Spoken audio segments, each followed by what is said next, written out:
Hello guys नमस्ते welcome to back my YouTube channel. आज चाहिँ म तपाईँलाई न्यू कोर्स बुकद्वारा चाहिँ एकदमै महत्त्वपूर्ण समावेश गरेको तपाईँलाई अवी लिएर आएको छु।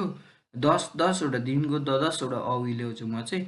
एकदमै तपाईँहरू चाहिँ यो नयाँ कोर्स बुक आएको छ नि त, त्यही भएर एकदमै ध्यान दिएर चाहिँ हेर्नुपर्छ। त्यही भएर मेरो सँगसँगै चाहिँ एकदम नजानेको मिनिङ पनि कपी गर्दै हेर्नु होला है त। आज मेरो स्वर पनि अलि अर्कै भइरहेको छ, घाँटी पनि दुखिरहेको छ गाइस है त। ल हामी अब लेसनतिर जाउँ। एक नम्बरमा छ एक नम्बरमा हामी एक नम्बरमा जाउँ त। ल तपाईँहरूले गर्नुहोस् त, एक नम्बरको एन्सर छान्नुहोस् त, कुन छान्नुहुन्छ। अब हामी एक नम्बरमा जाउँ है त। एक नम्बरमा छ इल्बान्जकुरो भनेको साधारण रूपमा चाहिँ होएसाए कम्पनीको साजन ई भनेको कम्पनीको त्यो अवस्थाले चाहिँ सेङ्गे भनेको कम्पनीमा चाहिँ अनौठो प्रकारको अवस्था देखा परेर होइन, आकस्मिक देखा परेर होएसाए कम्पनीको अमुरुल भनेको कामलाई इल्जङखिगान भनेको केही समयको लागि अथवा केही काम गर्ने त्यो अवधिलाई, काम गर्ने समयको अवधिलाई चाहिँ सुइनुन गसोल भनेको आराम गर्ने कुरालाई चाहिँ मालहाम्निदा भन्छ। कुरामा आराम गर्ने कुरालाई भनिन्छ भनेर भन्छ। साधारण रूपमा चाहिँ कम्पनीमा अनेक प्रकारको त्यो अवस्थाहरू देखा परेर काम गर्ने समयलाई चाहिँ रोकेर चाहिँ होइन, आराम गर्ने कुरालाई चाहिँ मालहाम्निदा भन्छ भनेर भनिन्छ भन्छ। अब यसमा तपाईँहरूले एन्सर छानिसक्नुभयो होला होइन। यसमा चाहिँ एक नम्बरमा छ यु अप भनेको बिदा है त, कम्पनीको बिदा भइहाल्यो।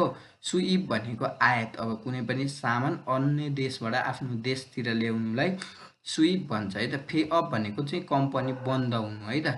अनि यो ह्युजिन भनेको बिदा भइहाल्यो, ह्युजिन भनेको बिदा भइहाल्यो। त्यही भएर ह्यु अप भनेको चाहिँ कम्पनीको काम गर्ने बेलामा चाहिँ कम्पनी बन्द गरेर आराम गर्ने कुरालाई चाहिँ ह्यु अप भनिन्छ। त्यसले हाम्रो राइट एन्सर एक नम्बर भयो है त। ल अब दुई नम्बरतिर जाउँ है त। तल दुई नम्बरको गर्नुहोस् त। दुई नम्बरमा छ है त, दुई नम्बरमा जाउँ। छाक अप छागा भनेको त्यो काम गर्ने प्लेटमा के त्यो फर्मामा जुन हामीले काम गर्न त्यो गिटी बालुवा अनेक प्रकारको त्यो सामग्रीहरू राख्ने हुन्छ नि, त्यसलाई छाकप छागा भन्छ। काम गर्ने बेलामा चाहिँ छाकप छागा भनेको त्यो ठाउँमा चाहिँ होइन। स भनेको उभिएर, इलहाल्सु इट्नुन भनेको काम गर्न सक्ने चाहिँ होइन खोत इम्निदा भन्छ, ठाउँ हो भन्छ। अब त्यो काम गर्ने त्यो प्लेटमा उभिएर होइन काम गर्दाखेरि चाहिँ त्यहाँ उभिएर काम गर्ने ठाउँ हो भनेर भन्छ है त। छाग अफ फाल्फान भनेको त्यही काम गर्ने ठाउँ भइहाल्यो है त, छाग अफ फाल्फान। त्यसैले राइट एन्सर एक नम्बर भयो। अब दुई नम्बरमा के छ भन्दाखेरि दुई नम्बरमा चाहिँ तिजाङ छ। तिजाङ भनेको चाहिँ होइन खटमा प्रयोग गरिने त्यो छाग अफ फाल्फानमा जोडिएर अब रहेको, सिधा रूपमा जोडिएर रहेको पाइप भइहाल्यो है त। खासे भनेको दिने संरचना तलबाट क्रस आकारमा चाहिँ हुन्छ, यो चाहिँ खासे है त। अनि मिल्थुङ छाबी भनेको तल भएको त्यो फलामको शाखा अथवा फलामको त्यो पोल जस्तो हुन्छ क्या तल, त्यसले चाहिँ त्यो फलाम त्यो पाइपको तलपट्टि राखेको हुन्छ फलामको त्यो एक प्रकारको सामान भयो, पाइप भइहाल्यो है त। अब तीन नम्बरमा जाउँ है त। तीन नम्बरमा छ, तीन नम्बरमा जाउँ है त। तपाईँहरू गर्नुहोस् त। तीन नम्बरमा छ नफुन खोत एसा भनेको उच्च ठाउँबाट चाहिँ, उच्च ठाउँमा चाहिँ होइन आन्छन् हागे भनेको सुरक्षाको लागि, छागप हाल्सु इद्गे भनेको काम गर्न सकिने गरी चाहिँ, इम्सिरो भनेको चाहिँ अस्थायी रूपमा है त, इम्सिरो भनेको अस्थायी रूपमा, सल्ची हानन भनेको जडान गरिएको, खुजो मूल इम्निदा भनेको संरचना हो भन्छ। के भन्छ, उच्च ठाउँमा जस्तै तपाईँको कुनै पनि कन्स्ट्रक्सनको काम, बिल्डिङहरू केही पनि बनाउनु पर्यो भने चाहिँ उच्च, अब अग्लो ठाउँमा बोकेर लैजान, भर्याङबाट बोकेर लैजान नि सम्भव हुँदैन। अनि त्यसपछि त्यो बाहिर पनि काम गर्नलाई सम्भव हुँदैन नि त। जस्तै बाहिर अब एउटा लामो ठुलो घर बनायो, अनि त्यसपछि बाहिर प्लास्टर गर्नलाई त अब के चाहियो त्यसको लागि, फिगे चाहियो है त। फिगे। त्यही भएर यहाँ के भन्छ नोफुन खोतेछ भनेको उच्च ठाउँमा चाहिँ हैन सुरक्षित हुनको लागि चाहिँ सुरक्षित काम गर्न सकिने गरी चाहिँ इम्सिरो भनेको अस्थायी रूपमा चाहिँ सल्जी हानुन खुजो मूल इम्निदा भन्छ है त। अब छाङसन भनेको चाहिँ त्यो खटको धुरी हो है। छाङसन भनेको खटको धुरी हो। यो फिगेमा हुने चाहिँ छाङसन हो क्या। त्यो धुरीको ठाउँलाई चाहिँ छाङसन भन्छ। अनि छागप फाल्फान भनेको चाहिँ यही फिगेभित्र हुने काम गर्ने त्यो फलामको पातालाई चाहिँ के भन्छ छागप फाल्फान भन्छ। छागप फाल्फान भन्छ है त।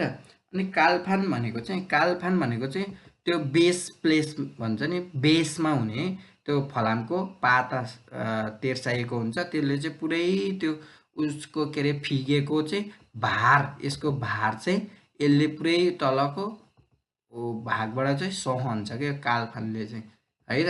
ल अब 4 नम्बरमा जाउँ त। 4 नम्बरमा के छ 4 नम्बरको गर्नु है त। ल छागप फाल्फान ए भनेको छागप फाल्फान भनेको काम गर्ने त्यो छागप फाल्फान भनेको काम गर्ने त्यो प्लेटमा चाहिँ हैन छिचिथेरो भनेको सपोर्ट फ्रेमको अथवा त्यो सपोर्टको त्यो पाइपद्वारा चाहिँ फिगे खिथुङ ए भनेको त्यो के अरे फर्माको खिथुङ भनेको खम्बामा चाहिँ सुफेङ उरो भनेको समतल रूपमा चाहिँ सल्जी हानुन भनेको जडान गरिएको फाइफु इम्निदा पाइप हो भन्छ। अब यसले के भन्छ भन्दाखेरि छागप फाल्फान ए फाल्फान भनेको त्यो कामको त्यो फलामको प्लेटमा चाहिँ सपोर्ट फ्रेमको फिगे भनेको त्यो खटको खम्बासँग चाहिँ सिधा रूपमा जडान भएको पाइप हो भन्छ है त। अब 1 नम्बरमा छ फिगे खिथुङ हुने कुरै भएन त्यो जडान गरिएको हुँदैन हैन। फिगे खिथुङ भनेको त्यो जस्ट खम्बा मात्रै हो। आन्छन नानगान भनेको त्यो फर्मामा प्रयोग गर्ने सुरक्षित बार भइहाल्यो। सनबाग भनेको चाहिँ पानी जहाज है त जहाज भइहाल्यो। तिजाङ भनेको चाहिँ यही नै हो है त छागप फाल्फाले छिचिथेरो फिगे खिथुङ ए सुफेङ उरो सल्छी हानुन फाइफु इम्निदा भनेको तिजाङ हो है त। ल 5 नम्बरमा जाउँ है त। 5 नम्बरमा के छ भने 5 नम्बरमा है त 5 नम्बरमा चाहिँ फिगे खिथुङे होल्दुजे आन्दोलक भनेको त्यो फिगे भनेको खटको खम्बालाई हल्लिन नदिने दोरोक भनेको ने गरी आन्दोलक भनेको नहुने गरी के अपोजिट के अरे त्यसको विपरीतमा। अब के भयो जी आन्दोलक भनेको नहुने गरी भयो नि त हैन। ल भिएसटी प्लस भिएसटी प्लस जी आन्दोलक भनेको नहुने गरी एकदम महत्त्वपूर्ण छ ध्यान दिएर हेर्नु है त।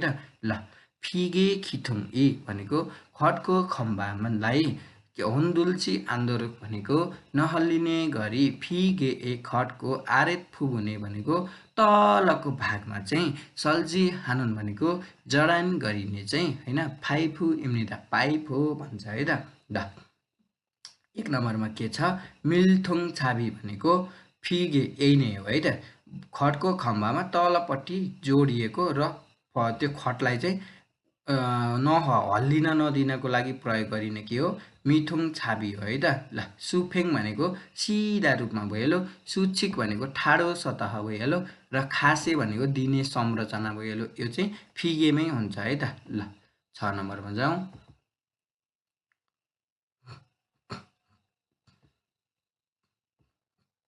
6 नम्बरमा छ चाम्बुन भनेको छोटो समयमा सिगाने चामुन सिगाने छोटो समयमा नमबुन मेन्जकुल भनेको फराकिलो मेन्जक भनेको क्षेत्रफललाई थोजाङ हालसु इट्नुन भनेको कलरिङ गर्न सक्ने थोगु इम्निदा भन्छ ल है त। ल छोटो समयमा चाहिँ फराकिलो क्षेत्रफललाई चाहिँ कलर गर्न सकिने औजार हो भन्छ है त। ल ए अरि सुसु फुरेगन भनेको चाहिँ छोटो समयमा लामो ठाउँमा अथवा फराकिलो ठाउँमा कलर गर्न प्रयोग गरिने मेसिन अथवा उपकरण औजार हो। अनि त्यसपछि ए असु फुरेगन भनेको चाहिँ यसले चाहिँ त्यो कलरिङको त्यो भागहरूलाई चाहिँ एकदम फिनिसिङ गर्ने बेलामा प्रयोग गरिन्छ। यसले चाहिँ थोरै ठाउँ चाहिँ कलरिङ गर्छ है त। फुन्साहादा भनेको कलरिङ गर्नु अथवा स्प्रे छर्कनु भयो। फुत भनेको ब्रस भयो। यो ए सुफुरै गन र ए रिसु सुफुरै गन भनेको चाहिँ म चित्र देखाउँछु तपाईहरुलाई है त। चित्र यो चाहिँ के हो, ए रिसु सुफुरै गन हो। यो चाहिँ यसले चाहिँ के गर्छ भन्दाखेरि छोटो समयमा फराकिलो ठाउँलाई चाहिँ के गर्छ, कलरिङ गर्ने बेलामा चाहिँ यसको प्रयोग गरिन्छ भने अर्को ए रिसु फुरै गन भनेको चाहिँ यो हो है त। फेरि यसले चाहिँ के गर्छ, यसले चाहिँ हैन यस्तो प्रकारको हुन्छ। चित्र पनि याद गर्नु है तपाईहरु, यस्तो प्रकारको हुन्छ। यो चाहिँ हावावाला हुन्छ है त। यो चाहिँ यसले चाहिँ छोटो ठाउँमा कलर गर्ने बेलामा चाहिँ प्रयोग गरिन्छ है त। ल अनि त्यसपछि यता जाउँ। ल 7 नम्बरमा चित्र पनि याद गर्नुपर्छ है त। ल 7 नम्बरमा सनबाग ए जहाजमा छातुङ हानुन भनेको जहाजलाई सञ्चालन गर्ने बेला सञ्चालन गर्ने छारी इम्निदा सिट हो भनेछ। जहाज सञ्चालन गर्ने सिट हो भनेपछि त सनसुबु भनेको जहाजको अगाडिको भाग भइहाल्यो। सनसुबु भनेको जहाजको अगाडिको भाग भइहाल्यो। अनि सन ओन्सिल भनेको जहाजमा बस्ने कर्मचारीको कोठा भइहाल्यो। छोथासिल भनेको जहाज सञ्चालन गर्ने कोठा भइहाल्यो। र सनमिबु भनेको जहाजको अन्तिम अथवा पुच्छरको भागलाई सनमिबु भनेर भन्छ है त। ल अब तल जाउँ है त। 8 नम्बरमा हेर्नु त। ल 8 नम्बरमा चाहिँ सुगेङउल भनेको ठाडो बाटोमा इदोङ हाल्ते भनेको प्रयोग गर्ने बेलामा चढ्ने खिगु इम्निदा भनेको के हो, खिगु भनेको औजार अथवा औजार हो भनेको छ है त। ठाडो बाटोमा चढ्ने बेला अब तपाईको हैन यसमै सागेङ भन्यो भने चाहिँ फेरि छड्के बाटो हुन्छ है त। खानीको छड्के बाटो हुन्छ है त। सा गलाकार गेङ हुन्छ है त। सा गेङ गलाकार गेङ हुन्छ है त। सा गेङ यस्तो सागेङ भन्यो भने चाहिँ फेरि छड्के बाटो हो। अब यहाँ सुगेङउल इदोङ हाल्ते भनेको छड्के ठाडो बाटोमा आवत जावत गर्ने बेलामा चढिने खिगु इम्निदा भनेको छ है त। ल खोङ एङ्गी भनेको मेकानिकल लिफ्ट। यो चाहिँ सुगेङउल इदोङ हाल्ते थानुन खिगु इम्निदा हो है त। त्यसैले एन्सर भयो हाम्रो 1। खेङ्गु भनेको चाहिँ खानीको प्रवेशद्वार भइहाल्यो, यो हुने कुरै भएन। बसु भनेको अब तपाईको खानीभित्र त बस, ठुला बसहरू त जाने कुरै भएन हैन। अनि आङ्गु भनेको चाहिँ एयरपोर्ट है त। एयरपोर्ट त झन् हुने सरी हाङ्गु भनेको चाहिँ बन्दरगाह है त। बन्दरगाह चाहिँ हुने कुरै भएन। अब जाउँ हामी 9 नम्बरमा। ख्वाङसक-उल भनेको त्यो उत्खननको पदार्थहरू के हैन, खनिज पदार्थ भनौँ न। अब खनिज पदार्थहरूलाई उन्मान हाल्ते भनेको प्रयोग गर्ने बेलामा खनिज पदार्थहरूलाई प्रयोग गर्ने बेलामा चाहिँ हैन सायोङ हानुन भनेको प्रयोग गरिने खिगु इम्निदा भनेको औजार हो भनेर भन्छ है त। खनिज पदार्थहरूलाई ओसार पोसार गर्ने बेलामा प्रयोग गरिने औजार हो भनेर भन्छ। ल बसु 1 नम्बरमा बसु छ। बसले अब खनिज पदार्थलाई ओसार पोसार गर्छ त, गर्दैन नि त हैन। त्यही भएर यो एन्सर भएन। छोथासिल भनेको अब जहाजको सञ्चालन गर्ने कोठा त झन् हुने कुरै भएन। र खोङ एङ्गी भनेको झन् मेकानिकल लिफ्ट। अब हामीले यहाँ माथि हेरेर छौँ नि, खोङ एङ्गीको त झन् के छ, सुगेङउल इदोङ हाल्ते थानुन खिगु इम्निदा भनेको छ। त ठाडो बाटोमा चढ्ने भनेको भए चाहिँ यो खोङ एङ्गी हुन्थ्यो। त्यसैले हाम्रो यहाँ यो पनि भएन। अब नम्बर 4 मा जाउँ। 4 मा चाहिँ के छ, ख्वाङछा छ। ख्वाङछा भनेको चाहिँ यो खनिज पदार्थहरूलाई बोक्ने गाडी हो क्या, कार अथवा गाडी जे भने पनि ख्वाङछा भनेको चाहिँ खनिज पदार्थहरूलाई बोक्ने ओसार पोसार गर्ने बेलामा प्रयोग गरिने गाडी हो। अब 10 नम्बरमा जाउँ त। 10 नम्बरमा खेङदोए भनेको खनिजको हैन, त्यो खनन क्षेत्रको खाजाङ भनेको सबैभन्दा माजिमाग भनेको अन्तिम। अब त्यो खनन क्षेत्रको सबैभन्दा अन्तिमको छाङसोरुल मानहाम्निदा ठाउँलाई भनिन्छ भनेर। अब खनिजको सबैभन्दा अन्तिमको ठाउँलाई भनिन्छ भनेपछि के हुन्छ त भयो। 1 नम्बरमा हेरौँ, माकचाङ भनेको खनिजको खननको अन्तिम क्षेत्र भइहाल्यो, त्यसैले एन्सर नम्बर 1। अनि त्यसपछि 2 नम्बरमा छ थिफुलिङसिल भनेको चाहिँ कोइलाहरू त्यो लेदरिङ गर्ने ठाउँ के, त्यो भण्डारण। अब त्यो कोइला खन्छ अनि खनेर चाहिँ त्यो एक ठाउँमा जम्मा पार्छ होइन, त्यसलाई चाहिँ थिफुलिङसिल भन्छ। अब ख्वाङबु भनेको चाहिँ अब यो कोइला खन्ने मान्छे अथवा कामदार अथवा कोइला खनन व्यक्तिहरू भइहाल्यो ख्वाङबु भनेको चाहिँ। सन्थाक्चाङ भनेको कोइला फ्याक्ट्री भइहाल्यो, सन्थाक्चाङ भनेको कोइला भण्डारण क्षेत्र भइहाल्यो, त्यसैले हाम्रो एन्सर नम्बर 1। ल आजको भाग चाहिँ यहाँ नै अन्त्य गर्छु, त्यसैले भोलि पनि अर्को भाग लिएर आउँछु, भोलि पनि अर्को नयाँ नयाँ अवि लिएर आउँछु म चाहिँ। आजको लागि चाहिँ खामसाम्निदा।